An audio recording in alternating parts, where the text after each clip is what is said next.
Hey everybody, Coach Justin here. So we are going to be issuing a youth challenge that's going to be going on for our martial arts students during the time that we're gone.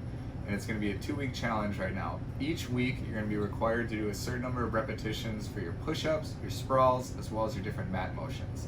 I'm going to go over some of these different mat motions in details, but the ones we're going to be looking for in particular are going to be your forward rolls, your backwards rolls, your shrimps, your break falls, stand up and base, as well as your duck walks. We're super excited about this challenge and looking forward to the goals that all the kids are going to complete during their time away from class. We made the repetitions a very high number for each of the exercises so that it'll be pretty difficult for you guys to complete. I know you guys are up to the challenge though. Let's take a closer look at the details of breaking down the shrimp. Okay. So one thing that's very important to remember, kids, when you guys are doing your shrimps, you want to keep your hands in close. You're going to start by bringing both your feet up very close to your body so your heels are as close to your butt. We're going to lift our hips off the ground, roll to our side so that our shoulder is on the mat, and then we're going to push our feet through the ground and make our body into an L. So which I move right to here, my feet stay in place, I come back.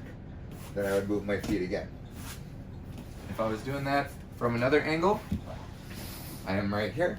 I bring my feet up close, hips up, turn to the side, move out, and then straighten my body. All right, let's take a closer look at our forward rolls.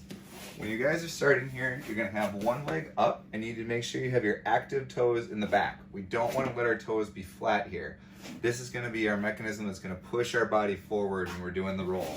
So we start with one leg up, our active toes.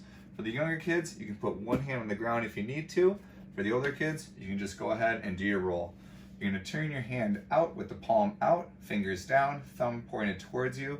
You're gonna reach all the way up, drop your body weight down, and then you're gonna push with your active toes right over as you go.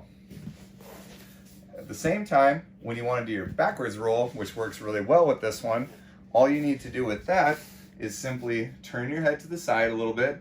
You're gonna keep your feet together and we're gonna roll back into our L shape and then propel your body forward so your legs go over this way. Just like that. If I was doing it the other way, I would turn my head to the side, roll back, all the way to there.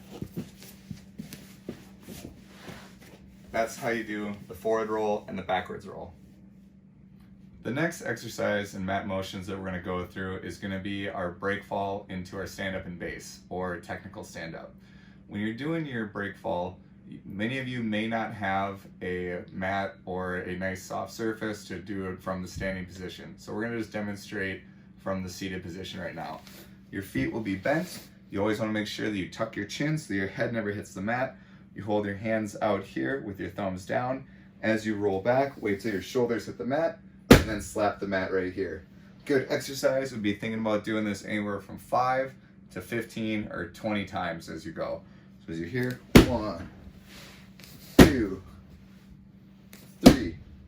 With that, we also have our technical stand-up, in which case you want to make sure, for the younger kids, we call this our listening stance number 3. You'd go take one hand, make a post behind you, your other hand and your knee make a shield. Make sure you connect the elbow and knee together. Your leg that's here in front is going to go ahead, you're going to lift your hips up. This leg goes back. You can either go to your knee and then stand up from there, or if you're able to, you can also just lift your hips and go stand up right to your feet as you go. And that's how we do the break fall and our technical stand up. The next one we're going to be talking about is going to be our duck walk. I'm going to show you 2 versions of it. One for the younger kids that are getting it down, and another version that's a little bit more advanced to help for the students that have been doing it a little bit longer. When you're doing your duck walks, remember it's very important to go heel, toe, knee. What I mean by that is when I'm in my position here, from my combat base, I go heel first, then my toe touches, and then I slide my knee forward, and then I go heel, toe, and knee. So as I go here, a little bit faster, I would just start like this, just to there. The more advanced way you can do this is if you're standing up tall, you would just drop your body weight down like a squat, and then your knee goes down first and go to there. One more time. If you want to make it even more advanced, you would squat down, extend that leg out, heel, toe, knee, right to there. And that's how you do your duck walks.